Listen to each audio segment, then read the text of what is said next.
Hello, welcome to our webinar. My name is John Burke, CTO of Nemertes, and it's my pleasure today to be able to talk to you about preparing for hybrid work. More results from our Nemertes Next Generation Networks research study. I'll tell you a bit about this study before diving into more of the particulars. This is a continuation from our previous webinar. The WAN is dead, long live the WAN. We'll talk about connecting remote workers to your enterprise services. We'll talk about supporting a shifting workforce, and we'll talk about wireless WAN. Again, continuing a theme from last time, we'll be digging more deeply into the whys, the whats, the hows of deploying a wireless WAN, and then we'll wrap it up with some recommendations. As I say, this is the second episode in our Next Generation Network series. Do check out our channel for plenty more content on this and other subjects. A replay of this session will be available in the channel shortly after the conclusion of this session. And lastly, before we dive into the content, please put questions into the questions tab in this interface. Pop them in there whenever they occur to you. Please don't wait to the Q&A session at the end of the talk, because A, you might lose track of it before we get there, and B, sometimes it's more fun, frankly, to answer the question in the midst of it rather than bunching them all up at the end. So pop them in there as they occur to you, and we'll keep this session lively.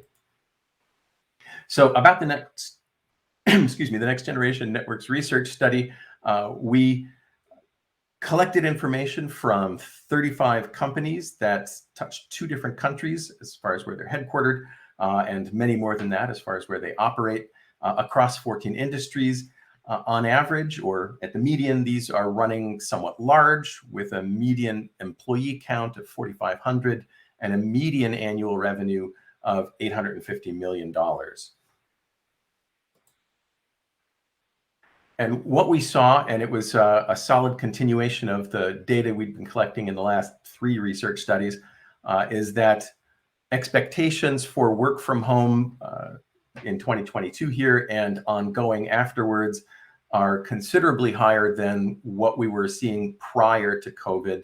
On average, these folks were seeing about 10% of their staff working from home at any given time pre-COVID. That bumped up to 60 on average during COVID and is trending back downwards, but they're expecting it to settle at about 2.5 times what it was pre-COVID. That is at least a quarter of their workforce not on premises at any given time. And that is a figure that's still in flux, both the actual figure and their expectations, because there's so much uncertainty around this question, even amongst the upper management in their companies. If the CEO is not sure what they want to see, it's hard for you as the director of infrastructure to know what to expect. But they know what their staff are expecting, and they're expecting more work from home than in the past, and therefore an ongoing need to support more work from home than in the past. And while the reasons for wanting more or less work from home in any given company will be different, it depends on the business model, depends on the branching model, depends on the industry. All sorts of things affect that decision. Everything from how teams work together to the cost of real estate in the places where you operate. But however it shakes out, whether it's 25% or 20% or 35%, IT is on the spot to provide support that will make it as seamless as possible for those working at home as well as for those working on premises. So we wanted to dive into a few of the accommodations and changes that we're expecting to see as a result. So one of them is how people get to work if they're working remotely, and still the biggest segment of the population is using traditional premises-based VPN. That's still 40% of folks overall, but with a very large contingent, 36% approximately, now using some cloud-edged access service, a ZTNA, Zero Trust Network Access service, whether it's standalone or part of some sort of SASE type suite for providing cloud-based security and access control services. About 8% have made the jump all the way to a software-defined perimeter product. That is something that we're seeing only amongst the most technologically aggressive of the companies that we discussed this with. And interestingly, there's still a solid contingent, about 16%, that just have bare internet as the main means for their staff to get into work. And whether that's because they have a fairly limited set of mostly SaaS-based services that they provide, or whether off-campus employees get no special access to anything, and they come in as though they were coming in as customers instead of as staff. The reasons vary, but the use cases are there, and it's about 16% of the population overall. There's a lot of shifting around going on. We expect the premises-based VPN component to shrink and shrink steadily and relatively quickly. When we ask these questions again late next year or early in 2024, we expect that to be roughly 16%. And the cloud-based services to have sucked up most of the percentage that shed their VPNs, but with software-defined perimeters at least doubling. And there are some reasons why we think that it's likely to be a rising rather than a static piece of the pie. And that's primarily because it is so central to deploying zero trust architecture generally.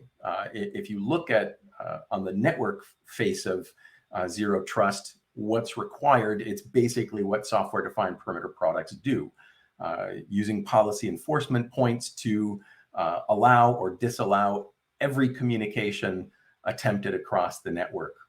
Either it's something that's allowed by policy or it's dropped. So it's a green listing, if you will, approach. Things that are okay are defined, and everything else is presumed to be bad and dropped. And the only thing that separates a traditionally defined software-defined perimeter from full zero trust is the feedback loop of a behavioral analytics component, looking at what people do on the network once they're there, and saying, well, suddenly this thing is misbehaving in a high enough degree that it should lose access or it should get quarantined until we sort this out.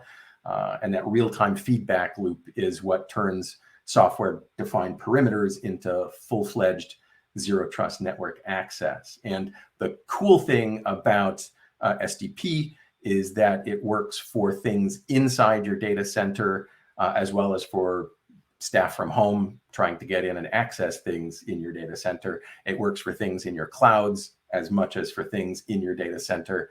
And it works for staff working from on-premises locations the same way it works for staff working remotely. So it brings a level of consistency to the user experience, as well as sort of a universality of application to the entirety of your infrastructure. And that tends to distinguish it from traditional cloud-based zero trust network access services, if I can go so far as to apply the word traditional to zero trust network access cloud services.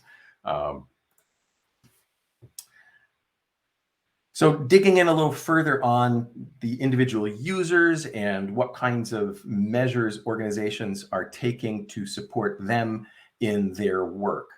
We asked about a range of, I don't want to call them mitigations for working at home, but a range of support activities that go into making the work from home experience more productive, both for the user at home and for their colleagues with whom they're working, and your clients and customers with whom they may also be working.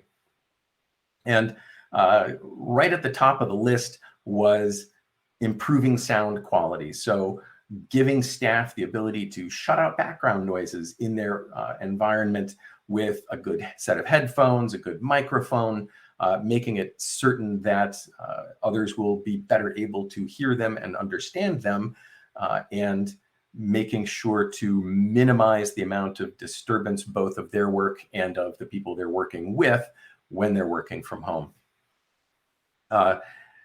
It's especially important in environments where your work from home staff can't count on having an office with a door they can close. And here I'm gesturing at the door of my office, having an office with a door they can close, or other means of really mitigating the amount of background noise in their location. And they may still have children doing remote learning, or they may have that happening occasionally in response to ongoing outbreaks of COVID or whatever the next thing that comes along is.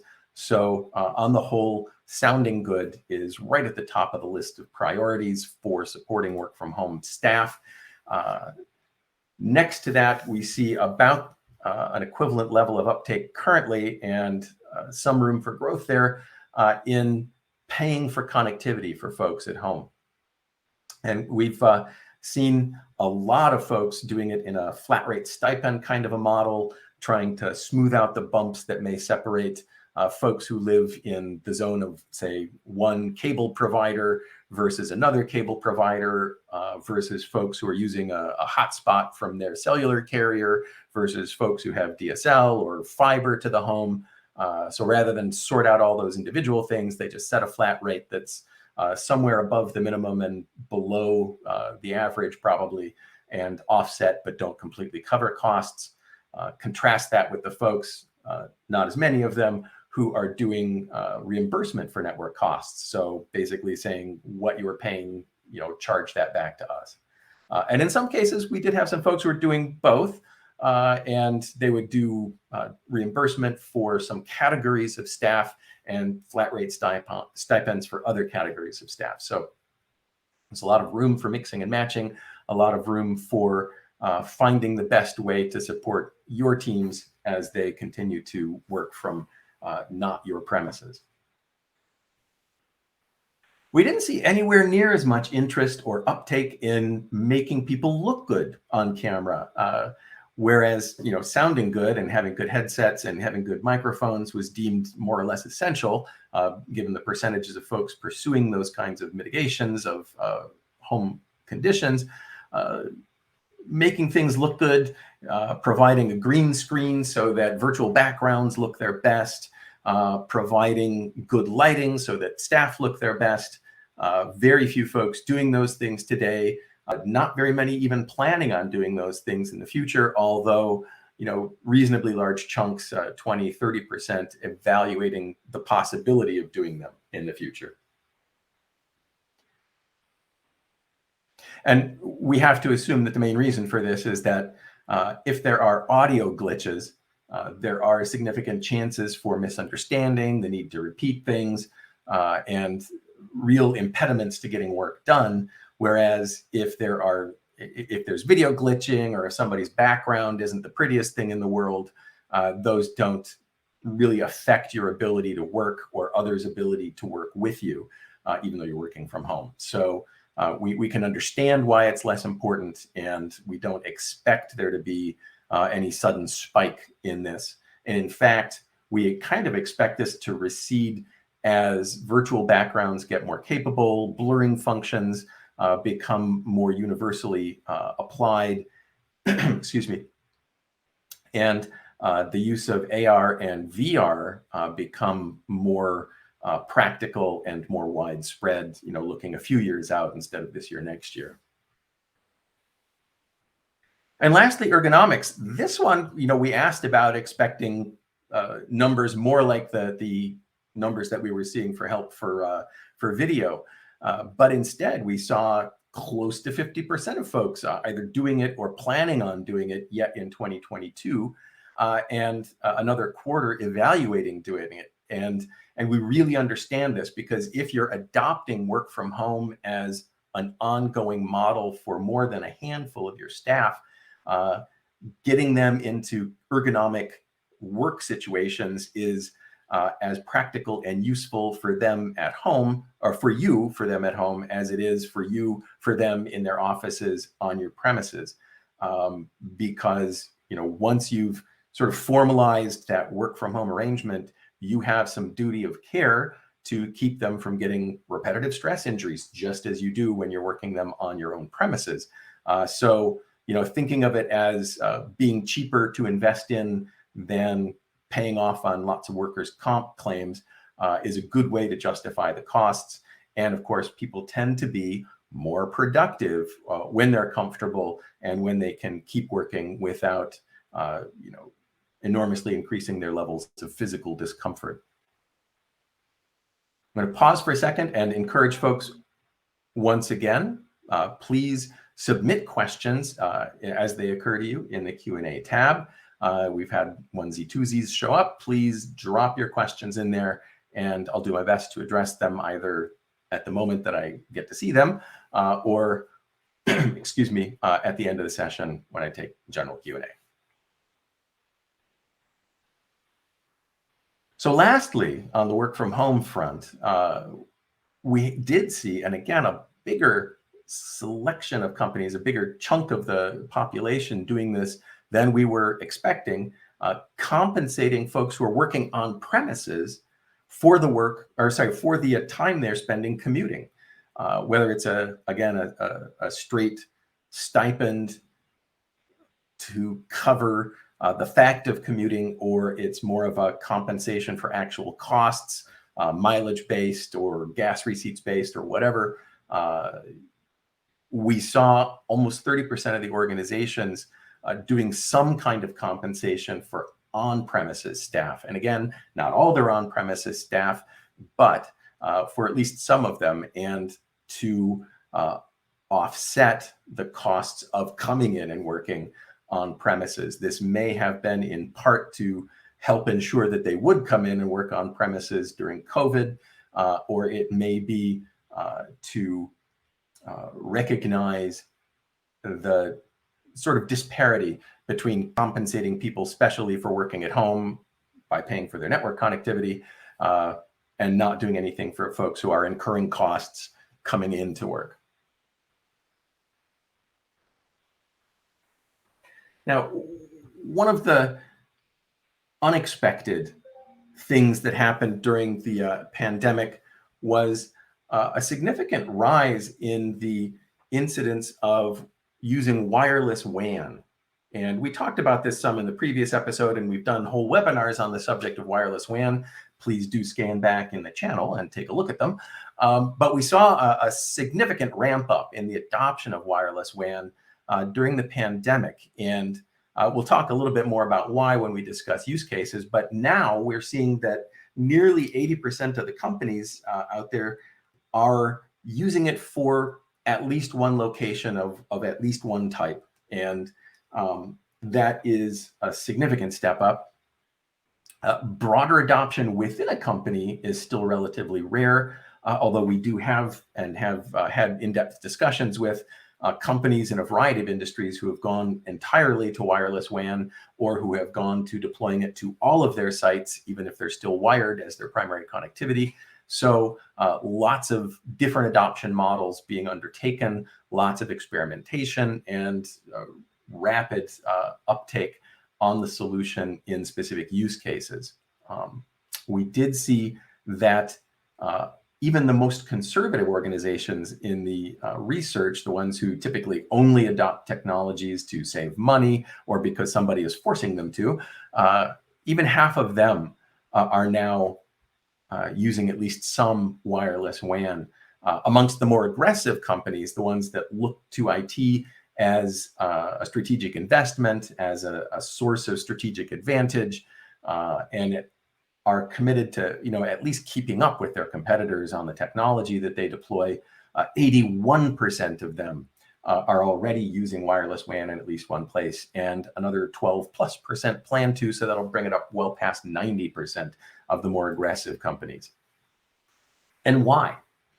Wireless has a variety of aspects that make it attractive, one being agility and the ability to bring connectivity up at a site basically as soon as you can get hardware on that site and turn it on and configure it. So there's no waiting for wires to get pulled or cables to get pulled or fiber to get terminated or anything like that, let alone the months-long ramp up to providing MPLS in a new location.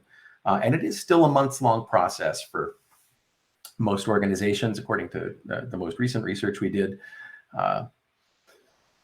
Second is cost. And this was a bit of a surprise for us, but what we found as we drilled in on this is that people have been replacing old copper connectivity, T1s, double T1s, with wireless in a broad set of circumstances, because they can get basically a much lower cost per megabit per second for connectivity going with wireless than they can get with their wired connectivity. And many of them complained that the reliability on those old copper connections they were using has been declining over time. No surprise there. The providers are steadily disincentivized to give that A1 service and all the preventive maintenance money can buy. And where reliability is decreasing and cost is not decreasing as fast, there's an incentive to find a solution that performs as well, is as reliable, offers way more upside, because in fact it's offering a much higher bandwidth than you've got available on the copper connection. And so we see T1s being replaced by typically 4G connections currently. 5G we expect a lot coming forward in time. Availability is the third big driver of using wireless WAN. One of the scenarios we saw repeated over and over again, and again ties back to that copper question, is people with T1s providing connectivity to remote locations where it was provisioned 20 years ago or 30 years ago, the copper itself, that is, and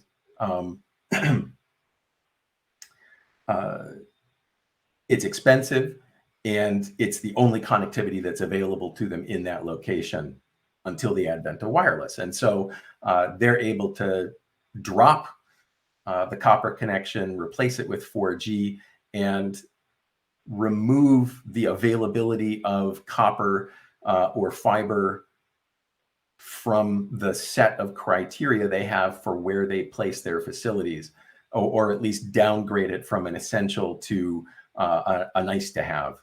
Because if they can get 4G connectivity in a location and that's adequate to their needs in that location, a key proviso, then they can just go ahead and set up operations there, and they don't have to worry about, again, the months-long process of getting connectivity in cable form delivered to that location. Not much of an issue inside of a city, not much of an issue in first-ring suburbs, but in second-ring suburbs and outside that in rural areas, it can be a considerable impediment to placing a facility. Maybe it's a warehouse, maybe it's a dispatch lot, placing that facility right where you want it instead of where you can get the connectivity required for it.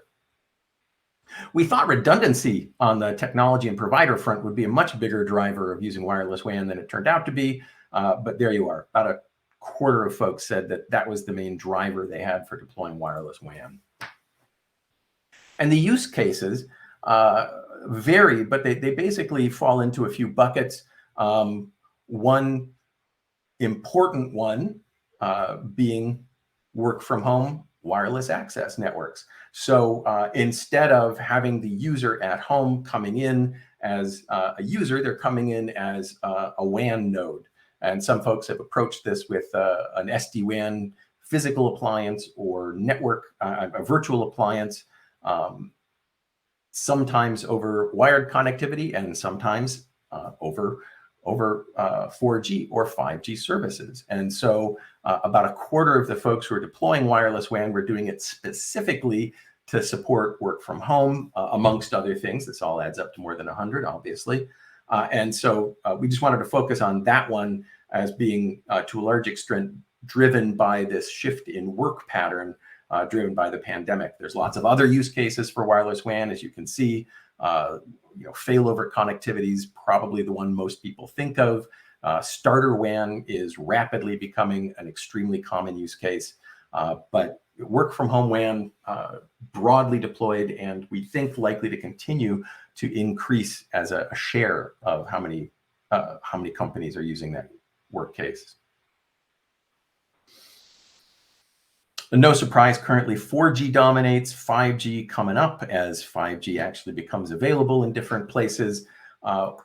And a small but growing portion getting handled through the newer low Earth orbit satellite networks. And the reasons these are becoming of more interest is because they're coming in with much lower latencies and sometimes broader coverage and lower costs than traditional satellite networks, which have been around for decades and providing solid service, but at a premium in either cost or performance or both, that has kept adoption relatively low and restricted to locations that basically have no other choice. Work from home, though, is likely to be another possible driver for uptake on LEOS-driven wireless WANs. And so wrapping it up with some recommendations before we jump into Q&A. And again, if you've got questions, please plump them into the Q&A tab and we'll resolve them as they come in. We recommend that everybody start by thinking through how they want to deal with zero trust network access, not just for folks working from home, but also from folks working on your sites, and most especially small sites, because of course we've seen folks say, hey, I've got this ZTNA solution or I've got this SDP solution, and I can use it for my smallest sites just as much as I use it for my staff at home, and I can drop my private WAN connectivity to those sites and save myself some money. Having thought through that issue, evaluate SDP as the solution in that space to get that kind of on-premise, off-premise consistency I was talking about. Evaluate the viability of wireless WAN, not just for work from home, but again, also for small branch connectivity at least. And as I said, we've seen some companies apply it to larger branches, although not their biggest, for failover, for overflow, for other use cases.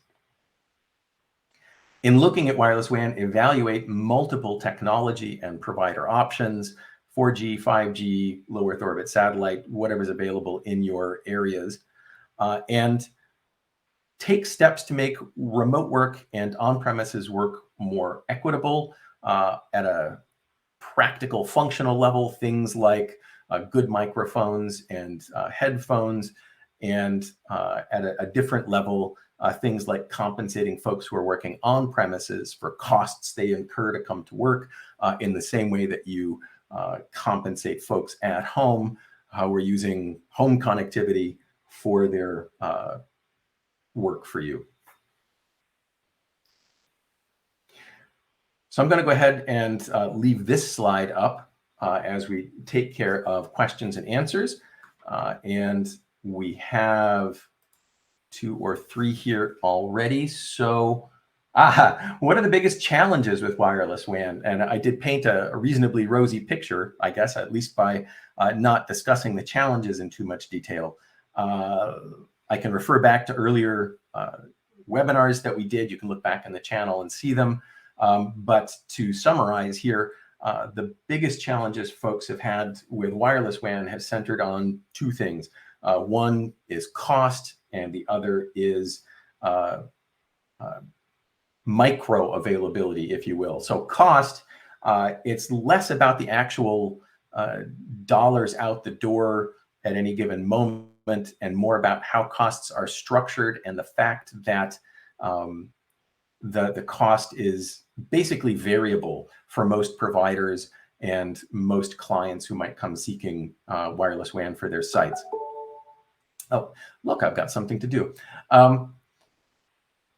So it's not so much how many dollars they're paying per megabit per second. It's the fact that if they go over some specific threshold of bits transferred for the month, they might have to pay more for that month, or they might see their performance degraded to compensate the carrier basically for overconsumption of services.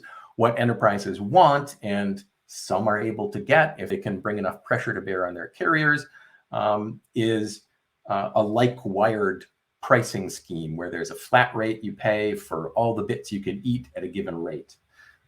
We think the main impediment to this is the immaturity of 5G offerings from the carriers. If they can get their network slicing act in place and deal with the provisioning requirements on the back end to make sure they don't sell capacity they don't have, we expect like wired pricing plans to become the norm over the next couple of years. The other thing, microavailability.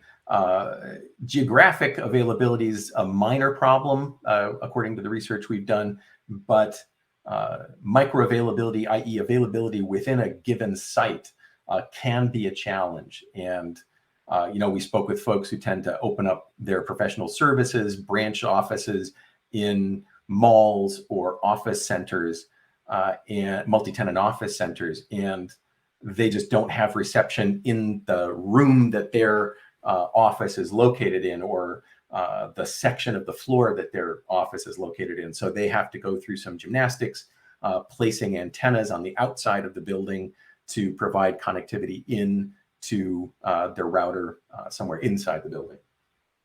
That aside, availability has not tended to be an issue. So thank you for that. And next one is, why should I consider compensating staff for commuting? I never have before, I guess, is the implicit afternote there. As I said, some companies are approaching it as an equity issue. If you're going to compensate folks at home for work costs incurred in the use of home resources, why not extend that thinking to their cars and their time getting to and from work? We see that as potentially going forward also a competitive issue. Companies that will compensate you for coming into work in the office will be more attractive, other things being equal, than companies that won't. And it's a tight labor market and not looking to relax much in the near term here.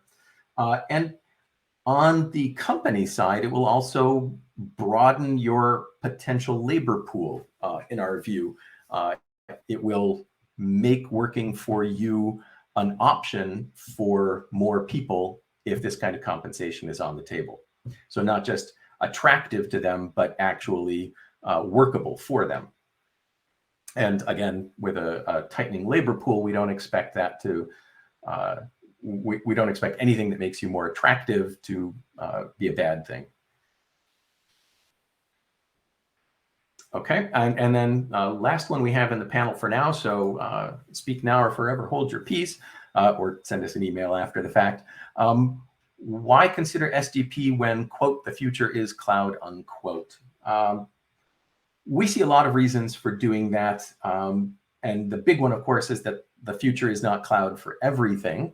And we fully expect, between 25 and 30% of a typical medium to large enterprise's infrastructure to remain on premises.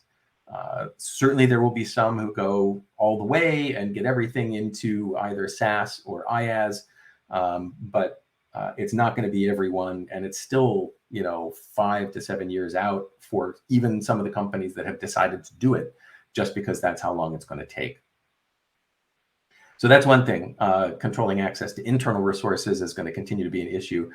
Second is, even if the future is cloud, SDP can play a role, especially in intra-cloud IaaS situations and inter-cloud IaaS situations, where there's still a lot of internal access control to do, and you want to bring consistency to it. It is a mechanism for dealing with dynamic service provision environments, in that it's easier to accommodate, shifting where a service is offered from on-premise to cloud, or cloud to on-premise, or this cloud to that cloud. It's easier to accommodate that in an SDP environment than in a traditional security environment of any stripe. And lastly, And on that same easy subject, it's easier for users if they have a consistent experience, whether they're working from home or their usual on-premise environment or some other on-premise environment, yours or a partner's. If it always looks the same going in for them, that makes their life easier. It makes your help desk's life and workload easier, and on the whole, it is a plus in many directions. And with that said, I believe that's all the questions we've got for today. So I will say thank you. Thank you very much for your time and your attention today.